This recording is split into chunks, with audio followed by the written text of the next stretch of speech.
But, you need 2 fingers for that, and I know you're not always free to... Good evening, ladies and gentlemen. It is 10:19 Atlantic Standard Time. That can only mean one thing, that Late Night with Take 3 is live. And I do hear an echo from somebody, so if somebody could fix that, that would be great. I am your host, the Black Lantern, Brooklyn Vale. I am joined by 2 Take 3 members and somebody who swings both ways, multiplex and Take 3, somehow. But we'll go to the person who is the oldest member of Take 3, Malcolm Goldie Lay. How are you doing, fine sir, the only bearded person on the panel? I'm pretty good. It's been all over the place with emotions this week with the loss of Ashley Mazzaro and also the end of the Big Bang Theory. So, yes. Also joined today by Matthew Kearns. Matthew, I have a question for you. This little V thing here that you were doing, was that a gang sign, or is that like a New York greeting? I'm sorry. I'm used to that is. I would never. That is just disgusting, sir. I can't believe you would do that. I'm a guest on your program. That is disgusting. You wonder why you'll never be as popular as some other former hosts of this show. I mean, I am Canadian, so I'm always sub tier. I'm sorry. Do you kiss your mother with that sign? I do. That makes a lot of sense now. Also joining us today is the aforementioned head of Multiplex, who comes on Take 3 a lot. That's what she said. Caleb Coho. First time for everything. Hey, how you doing? Hey there, hi there. I have just one thing to say. Brooklyn, I did it again. Fuck you! I love it. I'm excited to be here. What? Well, it's only 104 days till summer vacation. Oh wait, it's not, because Malcolm voted it down. Don't like fun things. They're like, oh, Bowling for Soup is fucking garbage. What? Oh, fucking Cody. So Matthew, Matthew's not good. Yeah. So Matthew, in your humble opinion, are you familiar with the great Disney Channel show known as Phineas and Ferb? Of course. Do you know their theme song?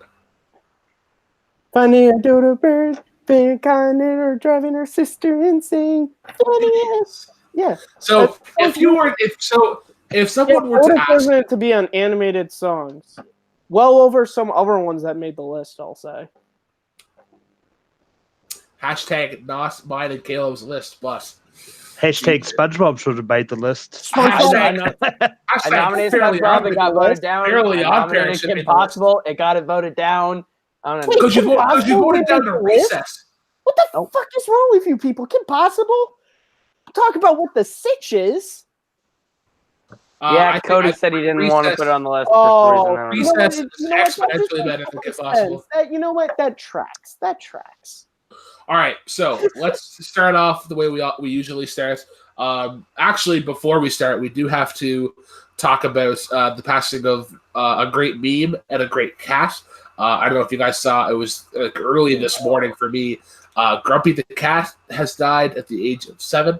A great cat, a good kitty cat, known for its memes. I actually think there was supposed to be a movie based off of Grumpy Cat. There has been a movie. It was a Christmas movie. That's crazy. Yeah.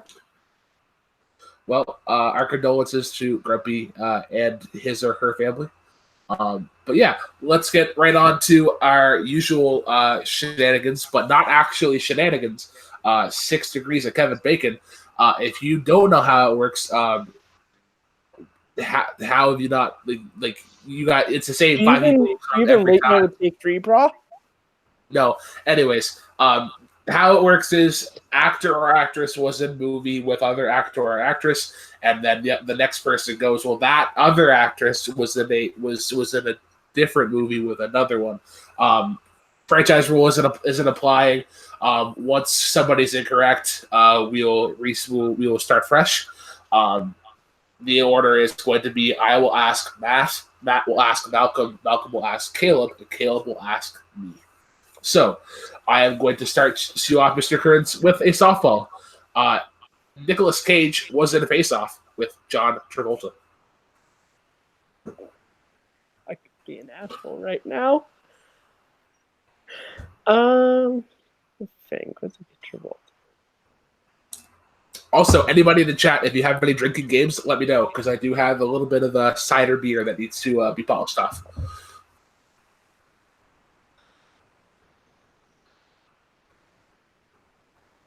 Oh, John Travolta was in Broken Arrow with Christian Slater.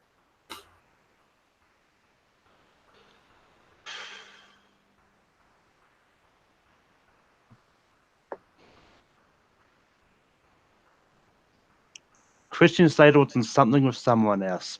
Oh my God, Malcolm. Christian Slater was in Yeah. Star Trek 6: The Undiscovered Country with William Shatner. He makes a cameo appearance. Deep All cut. right. Well, Deep cut. Caleb, Deep cut. That wasn't asked in my Star Trek match, Tim. Caleb gets Yep. to start fresh. Ooh, No I Christian start- Slater questions. Just saying. Oh Oh my God. Okay. We will go. One Jeff Bridges was in one Bad Times at the El Royale with one Christopher Hemsworth. Oh my God. Chris Hemsworth was in A Cabin in the Woods with Sigourney Weaver. Sigourney Weaver was in Aliens with Michael Biehn. Michael Biehn was in The Terminator with. Let's just go on Schwarzenegger. Arnold Schwarzenegger was in Jingle All the Way with the late, great Phil Hartman. Phil Hartman was in Small Soldiers with Kirsten Dunst. I'm sorry, I'm still getting an echo. That's annoying the hell out of me. I kind of hear it too. Not gonna lie. Yeah, same. All right. Well, Is it me? Can't be me. Maybe. I don't know. Because I hear the echo itself.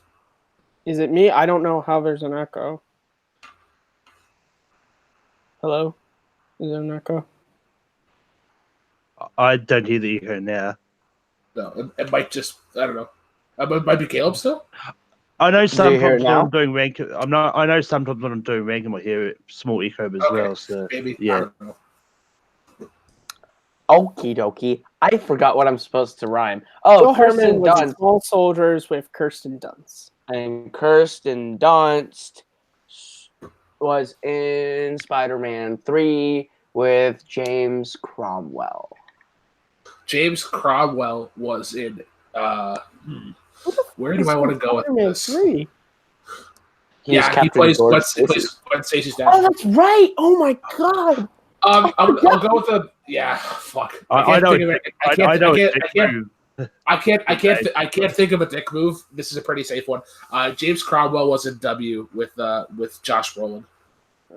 Josh Brolin was in Avengers Endgame with Robert Downey Jr. Spoilers, Jesus. Robert Downey Jr. was in Kiss Kiss Bang Bang with Val Kilmer. Val Kilmer was in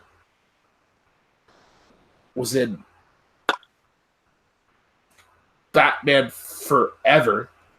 That's the right one, I think. With Alicia. Not finishing that. No, I didn't finish that. Okay. Val Kilmer was in Batman Forever with Chris O'Donnell. Chris O'Donnell was in The Three Musketeers with Tim Curry. Tim Curry was in Clue with Christopher Lloyd. Christopher Lloyd was in Angels in the Outfield with Joseph Gordon-Levitt. Joseph Gordon-Levitt was in The Dark Knight Rises with Anne Hathaway. Sorry. Anne Hathaway was in. Ooh, what's a dick move I can go with? Shut Hathaway. your whore mouth. Anne Hathaway was in Can't go super dick. You know, whatever. Fuck it. Anne Hathaway was in Les Miserables with Eddie Redmayne. Eddie Redmayne was in Jupiter Ascending with Mila Kunis. Mila Kunis was in Ted with Mark Wahlberg. Mark Wahlberg was in The Departed with Alec Baldwin. Alec Baldwin was in... I can't remember her fucking name. I'm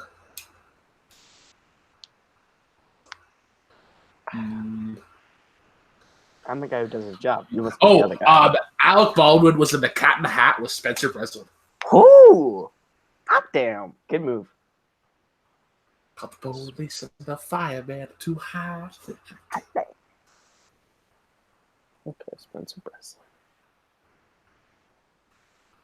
There's a couple. That's a handful. I know. That's why I'm trying to just go Who's the back into the thing- early who's the thing that 2000s. in my childhood. Spencer That exists, Breslin. isn't it? Spencer Breslin. And then kind of I guess it was get pop up in. I wish Cody was here to fully realize my Departed reference. Maybe not. Maybe fuck you up. Spencer Breslin.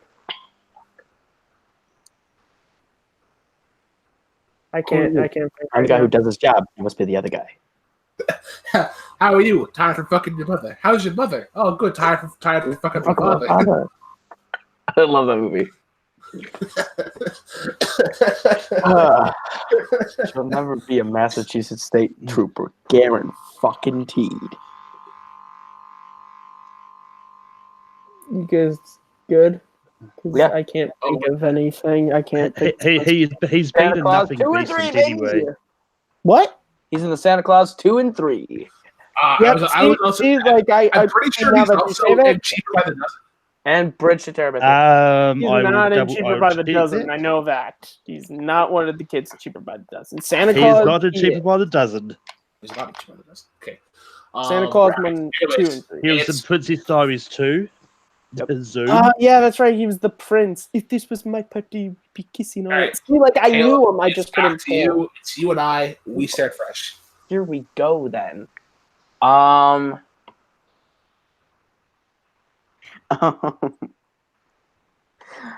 Let's go with Emma Stone was in The Amazing Spider-Man 2 with the one and only Paul Giamatti. Paul Giamatti was in Straight Outta Compton with O'Shea Jackson Jr. O'Shea Jackson Jr. was in Ingrid Goes West with Aubrey Plaza. Aubrey Plaza was in Your Scrotum with Cody Newberry. I win, baby! Let's go! Aubrey Mike and Plaza Dave was need the wedding Baby dates? Cat's Christmas wish, I believe. You didn't know anything with Aubrey Plaza? I drew a complete blank when he said Aubrey Plaza. Mike and Dave need wedding dates with Anna Kendrick or Zac Efron. Also, Dirty Grandpa. I couldn't put a name to a face. Yeah, it's that was Spencer Breslin. I knew him as the kid from Cannon Hat, but it just. All right, Kel, go out to the surprise of about 2 people. You are the winner of a 6 Degrees Kevin Bacon. Cool. You get to pick the movie for 20 questions. So fire away. Okie dokie.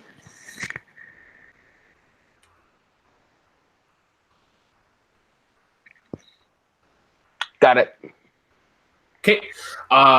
Malcolm, you'll go first, and then Matt, and then my questions will be reserved to the chat, unless you don't have any, and then I'll ask some. So chat, which I believe is Cameron, Jonathan, and Jessica, if you have any questions, fire them down to the doobly-doo, and we'll... Remember, true or false, guys, in the chat. yes or no. Not true or false, yes or no. Yes or no. Yes. Yeah, whatever. Okay. This guy's... Cameron Holzman asks, is the sky blue? That's you just wasted one of your questions on that. No, it starts with Malcolm. So any questions that I ask do not count. Malcolm,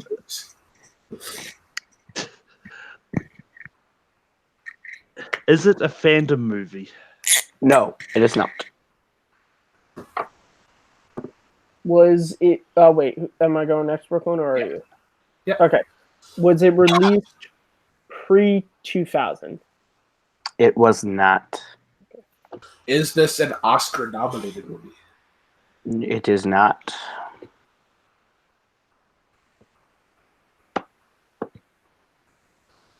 Since there's three of us, we each get to ask six, or I get to ask six, and then you two get to ask seven. So we're now on round two.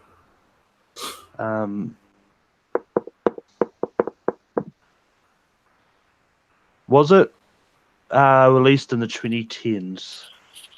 It was indeed.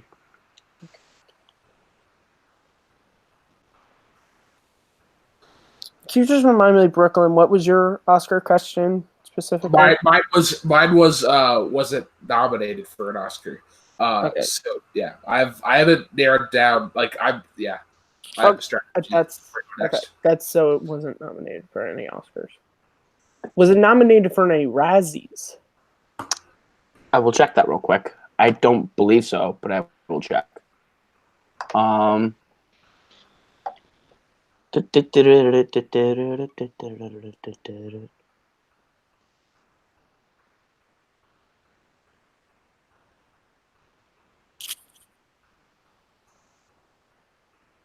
Can't type. There we go.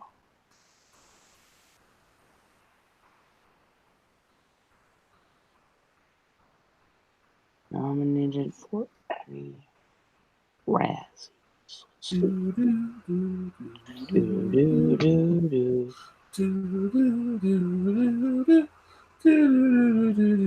Oh, they take this time to say that Take Three is sponsored by Rice-A-Roni, the San Francisco treat, and the Jeopardy board game. You too. Hold on 1 second. We do have ads we can go to during this. Hello, this is Kermit the Frog here. Just let you all know to drink Lipton tea. It's real good to tell motherfuckers that you're smarter than them. Lipton tea. Look, Goho drinks it, so that's not helping my ad. It is not a Razzie-nominated film. It is not a Razzie-nominated film. Okay. So then so that was your question. Okay, so it's not animated because any animated movie that Caleb picks would have to be like in the fandom realm unless he's picking like Illumination or Big Sky, which I can't imagine he would. I don't know. Goho might. Is this okay? Is it a non-fandom animated film? It is not. Okay, so that didn't burn a question. Fuck.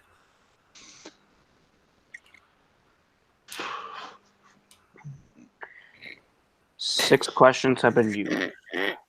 My favorite is when Malcolm starts looking at his Blu-ray stack to be like, what movies do from the 2010s over there? Is it a sequel? It is not a sequel.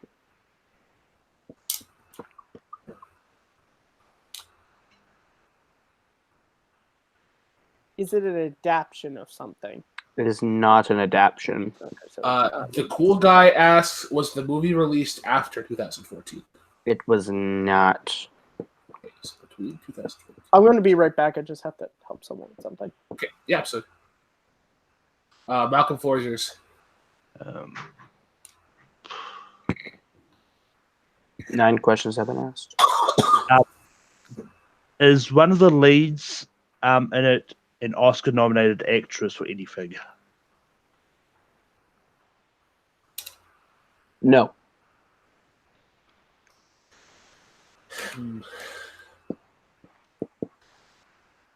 Is this a comedy?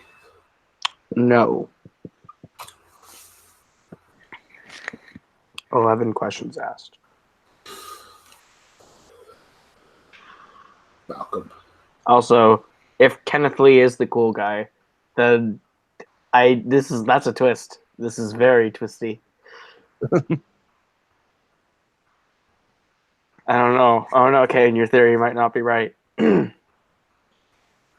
right, and I'm back. Catch me up on what the questions were that I missed. The cool guy asked, was the movie released after 2014? And then Malcolm asked, was it yes or no? No.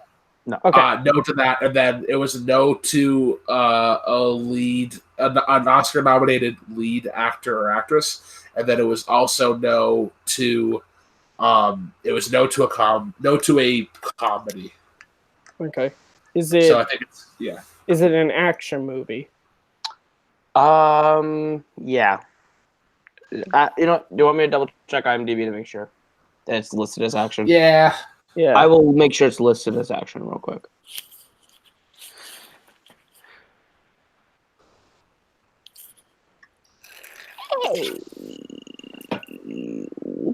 It is not listed as an action film, so no. Okay, so it's not an action movie. But it could be seen as one. Okay, that does help. Potentially in some way.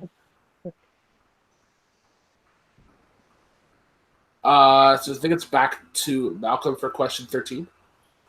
Yeah. We'd be on round 5.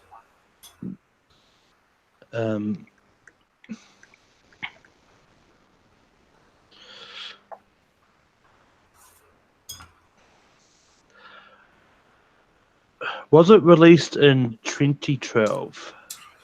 It was released in 2012. Released in 2012. Yeah.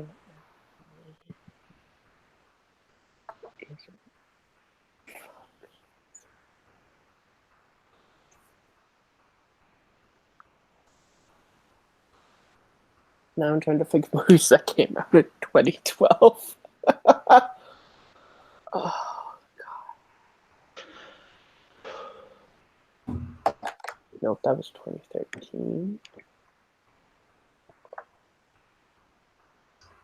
Does it have a male lead? It does. Okay. Okay, male lead from 2012, not Oscar nominated. It doesn't have action movie. it doesn't have an Oscar nominated lead, or it does. I honestly It does not have an Oscar nominated actor. It doesn't have an Oscar nominated lead. Okay, Cool Guy asks, is it a sci-fi movie? It is a sci-fi movie. Fuck was I watching back in 2012? That is question 15. 5 guesses left.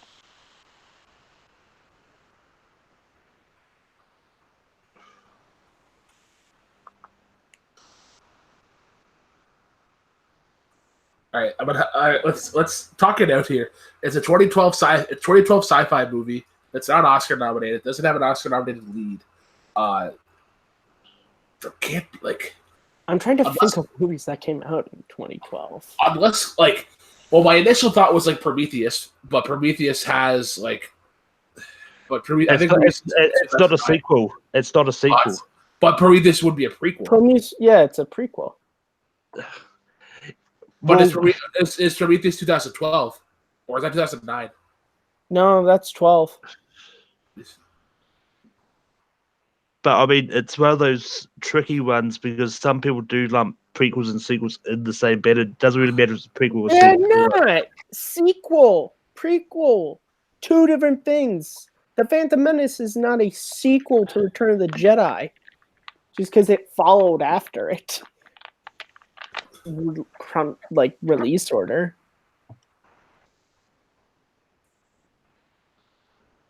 Well, fuck it on burning the question. Is it a prequel? It is not a prequel. No, right. No, fuck.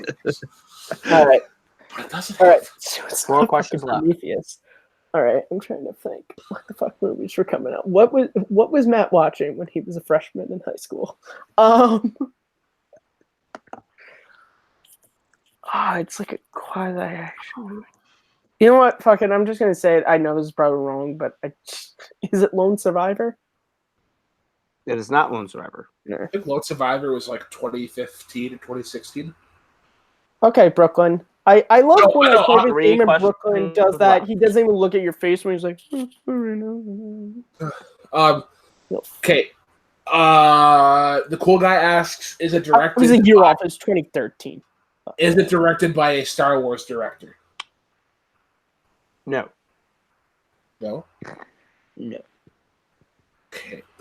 Malcolm, it's back to you. 2 questions. I've got an idea. Is it Looper? It is not Looper. All right. Well, it's back to me because Matt guessed early. Oh, I love that. I love that the question right before Malcolm says, "Is it Looper?" Is it a Star Wars director? And I just said no. I mean, I knew it came out oh from my God, yeah. Malcolm! Shame on you.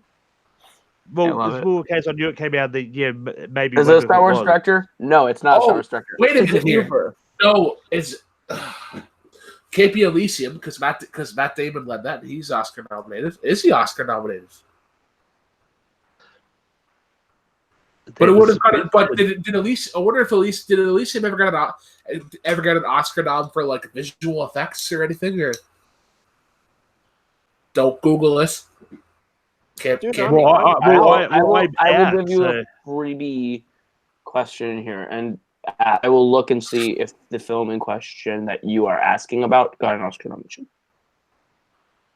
Elysium did not get any Oscar nominations. Okay. I'm also going to the chat here for guidance. Elysium is 2013. So Cameron Holdsworth thinks it's between Chronicle, John Carter, Dread, or Battleship. John Carter's fandom. Dread is also fandom. Chronicle. Dread is not fandom. Dread. I thought Dread was DC. Dread is not DC. No. Dread's But what did you think? Dread is not Marvel either. What did you throw Dread in? Sorry, wait 1 second here. Would you not throw Dread in mixed bag similar to the way that you throw Scott Pilgrim vs. the World in? No, Scott Pilgrim vs. the World is not a fandom film, though we have thrown it in as a singular mixed bag question. We have decided here on out in fandom that only films that fall into a fandom category are included. Therefore, no comic book movie that is not Marvel or DC is in fandom. Oh, Eagle Comics is Judge Dredd. Judge Dredd is done by IPC Media. Mm-hmm. Or Rebellion, yeah. Okay.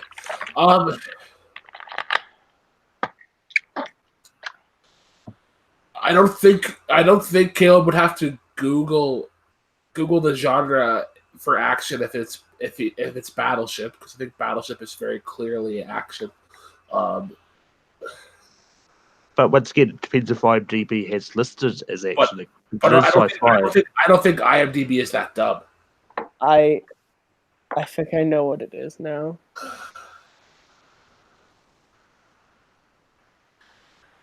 All right, I'm gonna try, and I'm gonna be a dumbass. Is it Chronicle? And your winner, Brooklyn Vale, it is Chronicle. Props to Cameron Holzman. It is indeed Chronicle. Solved it in 19 on the last guess. I've never seen that movie, so Chronicle is so good. Chronicle is a found footage superhero film. I know what it is. Directed by Josh Trank. That's why I was in the middle. I was about to say yes, and then I forgot Josh Trank is not making the Boba Fett movie anymore. I was like, no, actually, never mind. No one's making a Boba Fett movie anymore. One of my favorite lines in Epic Rap Battles of History is now presenting the most overrated character anyone ever saw with 5 lines in the trilogy, and one of them was All right, so on to the big news. So Ben Affleck is back as Batman. Don't tease me. JK. It is actually Robert Pattinson. To whenever I saw the news, I nearly shit a brick because I thought Armie Hammer was like the dead set front runner to do it because I Armie Hammer would be fucking great in it. But I guess Robert Pattinson is just the way to go. A lot of people are praising it. To the surprise of also no one, people are for some reason signing a petition thinking that Robert Pattinson shouldn't be in it because people only remember Twilight. Or like Harry Potter: The Goblet of Fire. I'll say to the stream what I said to Caleb and Cody last night off air. I think he would make an interesting Batman. It's his Bruce Wayne that I'm intrigued on. I'm curious to see what route they're going to go. I will say what I have been saying for a while when it comes to superhero casting. It's a casting choice. And I have no clue how he would do. I've heard he's been great in movies like Good Time. So that could be cool. For all I know, he could show up and give me something that we've never seen on screen and be the best Batman of all time. So I have to reserve judgment until I see him in the role, because I think it's really dumb to get super blown out of proportion over casting announcements, because Heath Ledger won an Oscar for playing the Joker, and everyone thought he was going to be terrible. Michael Keaton is widely considered one of the best Batmans of all time, and people literally were sending hate mail to get rid of him.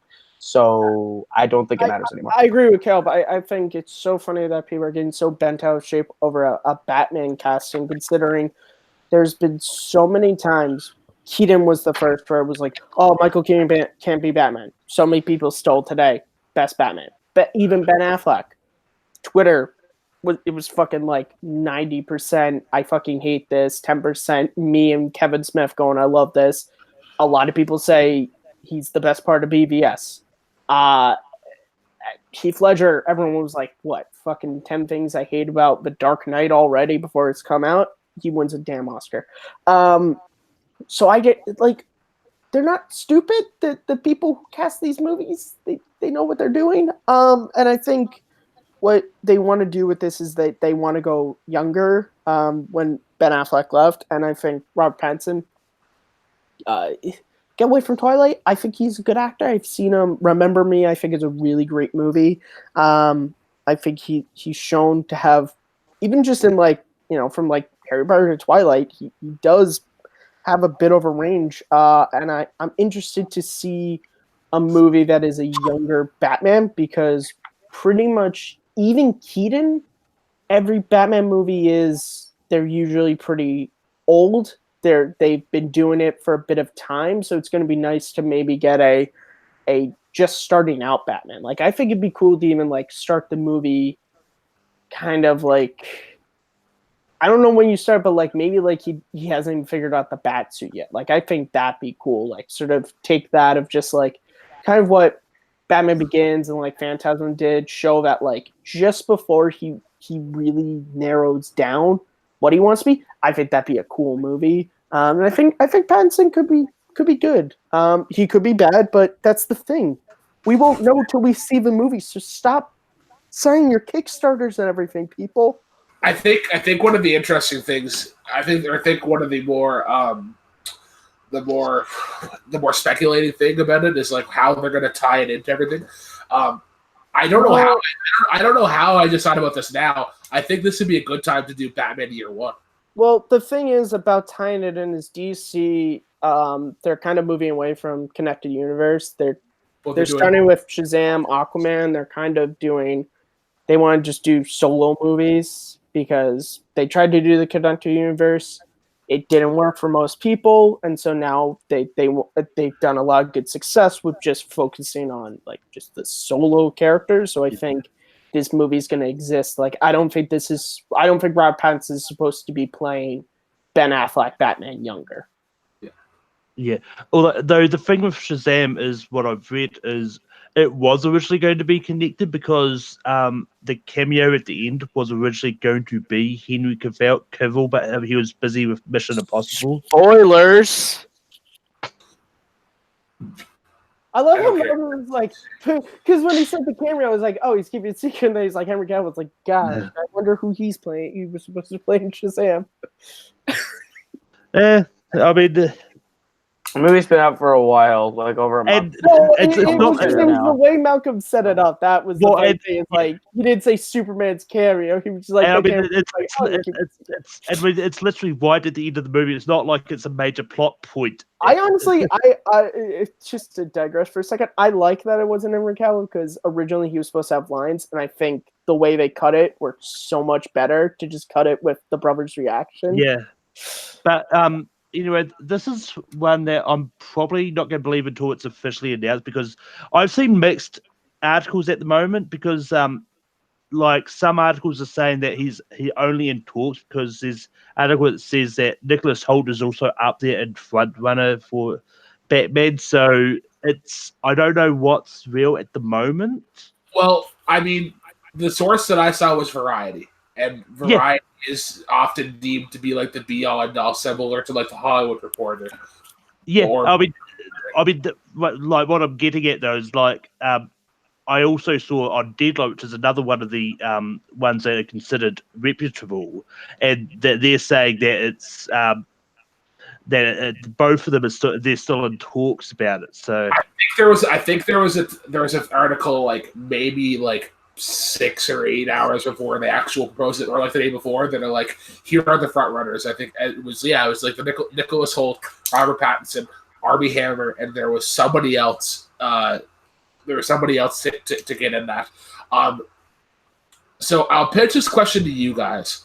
We get this younger Batman.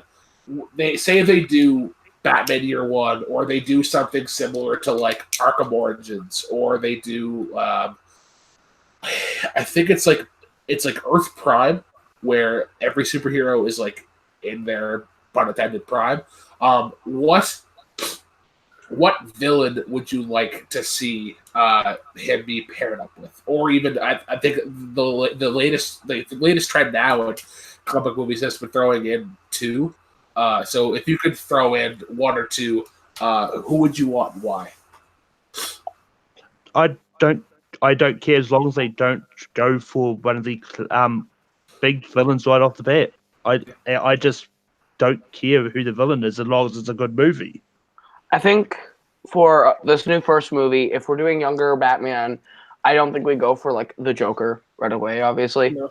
I think what would be really cool is to maybe put a spotlight on a villain we haven't seen in a while, maybe like the Penguin, and have it be more ground level Batman sort of dealing with like the gritty crime empire of the Penguin or something, and maybe you have a bunch of other minor villains thrown in as like hench people or like assistant, like people that the Penguin hires out to actually do the dirty work. Like you could bring in like Deathstroke or anybody. Literally anybody, Man Bat. I don't give a fuck. You could literally throw any like C-list Batman villain as the henchman, but I would think Josh Gad as the Penguin would be really cool. I'm gonna kind of go off of that, but because if they think of younger Batman movie, I think my big issue is with a lot of Batman movies is Batman gets pushed to the side sometimes, and the villains get the front light. If this is particularly a younger Batman. That's why I would go real simple, and I would just have it be Falcone. Have it be him dealing with just like simple, just like just let a story about a mid-20 kid who watched his parents be murdered in front of him and is like, I'm gonna dress up and fight freaking crime. To start off, how about let's dive a little and get to know that character. And I think using Falcone is perfect because you can introduce a lot of characters. You can introduce Jack Napier types who might come down the line as other villains. You can do that, but just having Falcone be his drug cartel, that like this criminal, mafia boss is, making Gotham a shitty place, and Bruce Wayne wants to stop him. I think that's the perfect place to start. And then in the later installments, we bring in Edward Nygma, whoever, Hush, whoever you want to bring in. Yeah. I've been asking for Hush for fucking years. Yeah, but you can't do a beginning movie with Hush. You gotta build to that. I think. I disagree. Sorry. Sorry. Go ahead. There you go, Brooklyn. Malcolm, the adults are talking.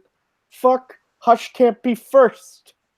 Hush can be first. Part of what their rivalry is that like they've been friends since childhood, and then it might even be with like Robert Pattinson as like Batman for a year, and then it's like all you have to do is a cutscene like 1 year later, then you introduce Hush.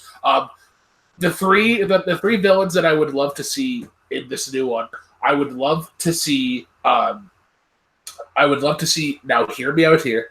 I would love to see the Riddler as maybe Michael Cera, and the reasoning behind that is that you think about whenever John Cryer was cast as Lex Luthor for Supergirl, I was like, okay, I need to see some footage before I can make an accurate assessment. And then I saw the trailer for to introduce Lex Luthor, and I'm like, oh shit, John Cryer can actually be Lex Luthor. So I think Michael Cera, if he could pop up the range, he could do well. Hush. I think Miles Teller would be a good would be a good person for that. I think he would be able to get that sort of that jealousy and envy and that rage that I think would go really well. It might be a little bit early, but I'm a fan. I'm a fan of the villain. I think Adam Driver as Scarecrow could be a lot interesting. Scarecrow is actually my favorite villain of Batman. But you know what I want to actually, because what I would love, and this would never happen because they would never make a movie like this, but what I would love is for this to be a trilogy. And so you start with this movie and you do all the Ducard stuff and everything.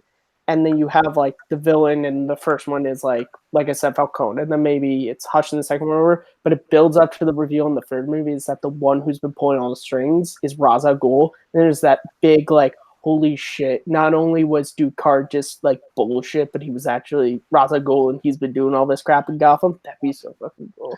But they don't make movies. That's too kind of similar to like the Dark Knights. Yeah, to Batman Begins.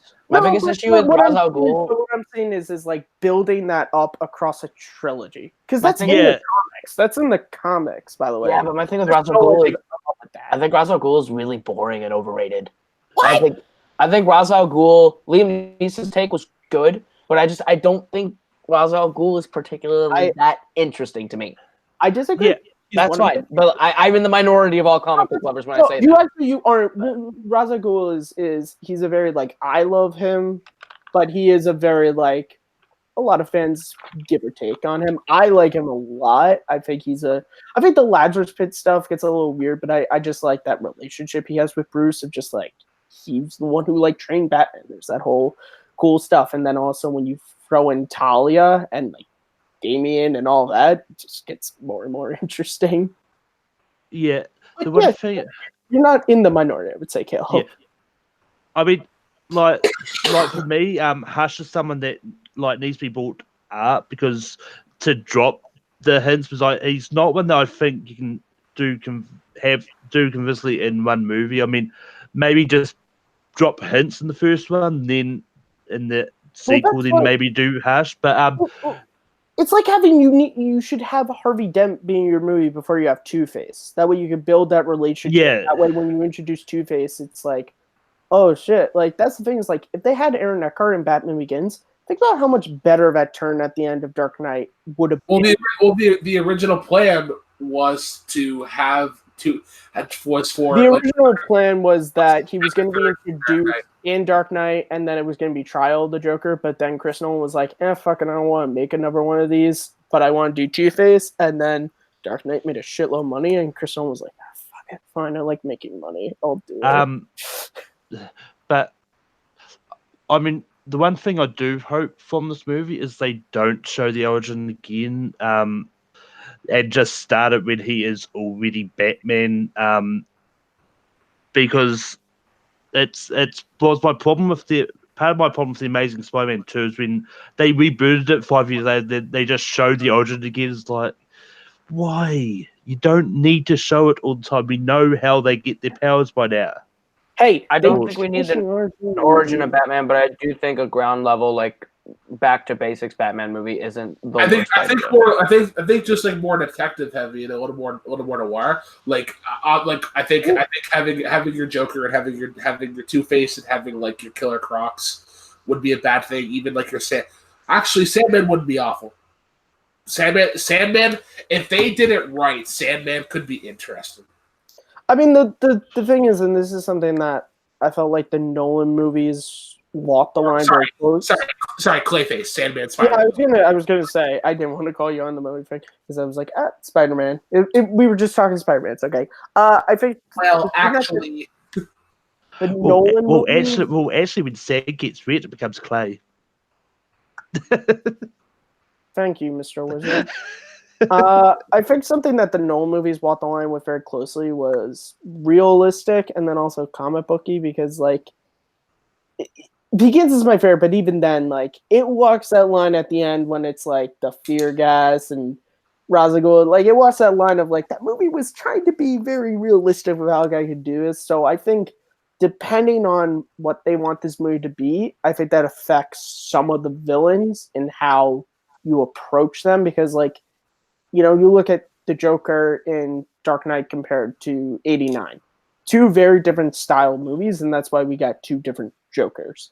So I think that also would affect who I would want to be the villain. That's why I'm going with a more along the Nolan lines than the Burton lines of a Batman movie, which is why we want a villain like Falcone. But if we're going Burton, then I might want, a full-on Scarecrow movie, because I felt like he got shoved to the side in all the Nolan movies, and it's so upsetting.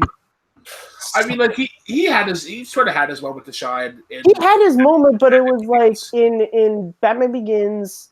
Once Ra's al Ghul comes into play, he literally gets zapped by Rachel Dawes, and that's it. He's in the beginning of Dark Knight, and he's handcuffed, and then he's in like 2 scenes of Rises. Cameron Holzman brings up something interesting. Well, the first issue of Batman New 52, the Court of Owls, so when that was introduced back whenever that comic ran in like 2013-ish, 15. Yeah, it was around the time of Man of Steel. It was 2014 because it was whenever I moved to Moncton. Yeah, 2014. But yeah, the Court of Owls got a lot of praise for being like one of the. The Court of Owls was good. I think the Court of Owls could be a really interesting way to go with it, because it would totally change the way people see Batman's world and the way that we view Gotham as this kind of basic dark kind of city. It could change the entire history of Batman in the eyes of the public, and I think that would be a really cool thing to do, to give a very different take on Batman and to like show the detective side and the conspiracy side. I agree. I want a more Detective Batman when you're on the movies, but to go off Jonathan Peck, the problem with Long Halloween is you need to have the villains introduced and established before you do that storyline. That's just my opinion. That's what's great about that graphic novel, is you kind of already know all these villains. That way, when they pop up, I just feel like starting a movie off with that storyline would be. Long Halloween was already kind of really using the Dark Knight, so I don't think we need to do Long Halloween again. A lot, like literally, straight panels of Long Halloween or Dark Knight. Doing that story, because that's what I love about that comic. But I think, but I agree. think Court of Owls would completely redefine Batman in film, and I think that could be really cool if done right. That's the thing. Court of Owls is great, but it's. I don't want to say it's hard to adapt, but I think particularly because, like Caleb said, it would change kind of general audience's perception of Batman. You have to be very careful of how you present that to not get people to be like, yeah, fuck this. But if you do it right, it could be really fucking cool. I don't think Matt Reeves is the director for a Court of Owls movie. Thinking about it, I think Matt Reeves is good. Matt Reeves is good at like building tension and like the Planet of the Apes 2 or 3 years Batman movie. But I agree. I'm not sure if he's. I don't know if Matt Reeves could do a great Court of Owls. And again, I personally, and this is me, I don't know anyone who's been in this sphere who could do a great Court of Owls movies right now, but Reeves, I think he's going to do a really good Batman movie. I'm interested. Somebody who could do a great Court of Owls. David Chazelle. David Fincher. Yeah, but I don't think Fincher's going to do a comic book movie. That's my thing. Never. But Fincher would do a great Court of Owls. But he's. That's I was working along the lines of just like who would do it, because Fincher. No, I honestly think David Chazelle, and the example that I go to is Whiplash, because Whiplash has tension so much. Yeah, there's a lot of tension in that one.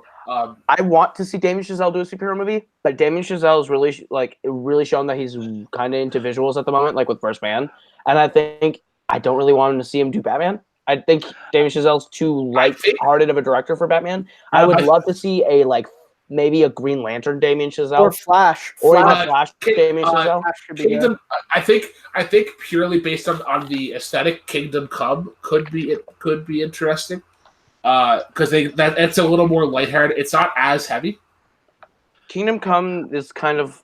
I think there's a lot of characters to juggle, and there is a very, very, very difficult Superman story in Kingdom Come to tackle, to unpack. And the Superman storyline can get heavy. I think it ends on a lighthearted note, but I wouldn't necessarily say that's the best one for Damien Chazelle to do, or really anyone right now. I mean, with Damien Chazelle, I think if he does do a superhero movie, it has to be one where the villain is music master. Because him with his musical sort of Malcolm just wants him to things. cast that pretty boy who was in the movie with Emma Stone. Just saying, Ryan Gosling would be a great Batman. I would watch a Ryan Gosling Batman all day.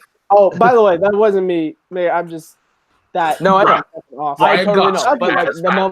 moment that he's pretty boy from La La Land, I'm like, oh, I actually die on the hill that I like Ryan Gosling. Emma Stone as Catwoman. No, Dude, Batgirl. Gosling. That would be awesome. Emma Stone as Batgirl would be way better. I'm sorry. Okay, Gosling would be awesome. Let's do it because I'm sorry. Ryan Gosling. Emma Stone. La la la la la la la la la la la la Batman. Awesome. And I mean, if that does happen with Music Meister as the villain, get Neil Patrick Harris to reprises his role from when he voiced the Music Meister and actually do it live action. He was pretty good at that. I think if David Zell ever does one, it would be Green Lantern or Flash. No, I think if they were to cast Neil Patrick Harris as a villain, I think Mad Hatter would go well because I think he would be able to sort of that actually could be good. Atlanta's on top of like just being batshit crazy. I look back to his role. Can I just for a second just go on Mad Hatter thing? Do you know who would have been amazing if they did a Mad Hatter movie in the 90s? Robin freaking Williams as Mad Hatter would have been so good in the 90s. I don't know. Yeah, I mean, I don't know. I see Russell Brand playing a great Mad Hatter myself. Oh, maybe. Oh, Batman! I want to know what? Oh, you don't want a spot of tea? I would like to Katy Perry once. Come on, Batman, sit down. Let's just have a talk. This just in, Russell Brand was cast and then removed as Mad Hatter within less than 12 hours. This is now a Guinness World Record. They watch Take 3 and they're like, fire him, get off. Anyway, going back to Matt Reeves, like if they do the Court of Owls storylines, like directors have shown they can change up their the way they do their directing, because like I would never have thought Adam McKay would ever do a drama movie. He's gotten oddly political within the last. Well, that's what I was meaning. It's like before that, all you knew for was comedies. Now, when you talk about, it's like I don't see him going back to doing comedies. Like he goes back to do drama stuff. I agree, Malcolm. I agree, and it's nothing against. I just think reading Court of Owls, I honestly just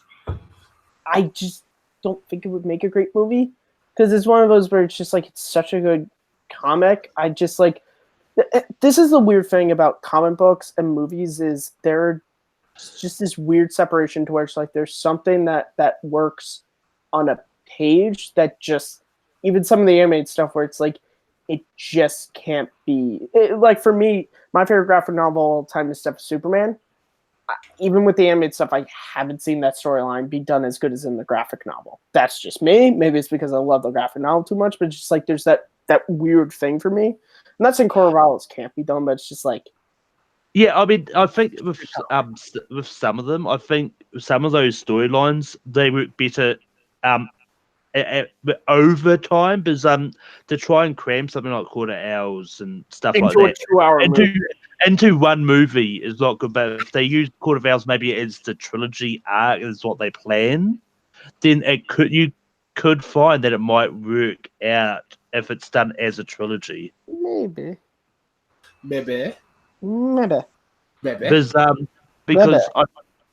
Because when I heard they're doing Civil War, I thought, yeah, there's no way they're cramming that. I'm going to get that into one movie easily. It worked, but I think it would have been better if it was a trilogy, because then you would have been able to establish Zemo's motives clearly. And I disagree with you on that. I think because the problem with Civil War is I don't think it's the problem with the villain, because you don't really need a villain. Like you already have Iron Man and Captain America there. I think Zemo's the catalyst. That's all it is. Zemo's the catalyst because it's not a movie that has a villain. It's a movie that is just like, here's two ideals, and they're at war with each other, and it's getting to a point to where one friend has to stop another friend. This is the movie. Zemo's just the one that kind of gets the ball rolling, but it's really Cap and Tony that carry it to its Yeah, but I mean, like they could have had the Civil War turn out a lot differently. If they didn't need a catalyst to start it But off. this is you need a catalyst. Right? It's not like the Star Wars one day. It's like, you know what? Cap. Fuck him. I'm gonna fight him. I mean, Zemo is one of my favorite villains in the comics. They didn't do him justice in that movie.